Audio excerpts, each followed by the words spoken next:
If the goal is to maximize conversion rates, we have to walk in the shoes of the shopper. We have to see the world from their perspective because that will give us incredible insights into what we can do to craft an experience that maximizes conversion rates. So let's do that right now. Let's say I'm looking for a curling iron. Okay. I search for it. This is what a user would typically see. Now, there are a couple of options. They can go to these paid ads, but what we know is that 50% of our brain is devoted to image processing, which means that these images are much more visible to me than any of these ads. And certainly that means the SEO content is pushed even lower, so it's irrelevant. It's not even above the fold. So I'm going to either click on any of these. Now, how am I going to pick? Well, I could certainly pick based on the position of the ad. So the first position obviously gets a lot of clicks. I could also do it based on review counts and also price point. So this is $130. This is $90 and it has more reviews, or not more reviews, but it has a pretty high number of reviews. Let's say I click on that. Let's see what's happening. When you click on that, has now been taken to the brand's product page. What is happening on the product page? I have never visited this website before.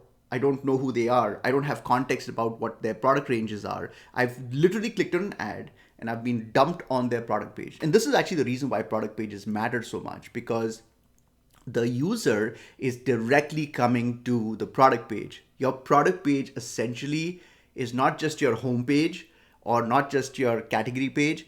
It is your entire website. As far as the user is concerned, this page that I'm looking at is the entire website. So we have to make a sales page on the product page that is so complete, so mesmerizing, so persuasive that by looking at the product page, I'm just going to want to buy. Now, I've come to this product page. I don't know anything about this brand. So what's the first thing we do? The first thing I do before I'm actually listening to what your product does, I'm trying to understand why I should bother listening to you. Why should I give you my attention? And that question is beautifully answered by the first part of our strategy, which is why we exist. The second part of the strategy is talking about why this product must exist. So I'm going to share a visual to demonstrate this. So here is the visual. So that curling iron is the product, as you can see in the bottom corner of this screenshot. On the left is why we exist, and on its right is why this product must exist. So I look at conversions as a hurdle race. The first hurdle is convincingly explain to the buyer why you exist and why you should give you my attention. If I don't do that, then no matter how many reviews your product has, no matter what your price point is, no matter how recognizable a product is, well, if you're a national brand, see, then the fact that you're a national brand itself is the why we exist story. But you're not a national brand. You're someone who just advertises on Google. Well, I've never been to your website, therefore I have to overcome that why you exist question.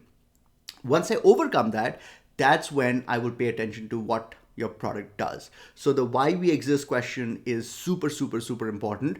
And here we are talking about our origin story, why the frustrations that we had before we invented this product. Because remember, no matter who you are and how clever you are, the product that you invented already existed. So you've done something extraordinary to come up with a better mousetrap. Why did you do it? It's such a difficult thing. It's so difficult to launch a product in a world where 20,000 products are launched every year, 98% of which fail. Why did you take the plunge? Leave your job and focus on launching this new type of curling iron. There's a reason why you did it. Now, you may not remember that reason, or maybe you're so close to it that you don't recognize it.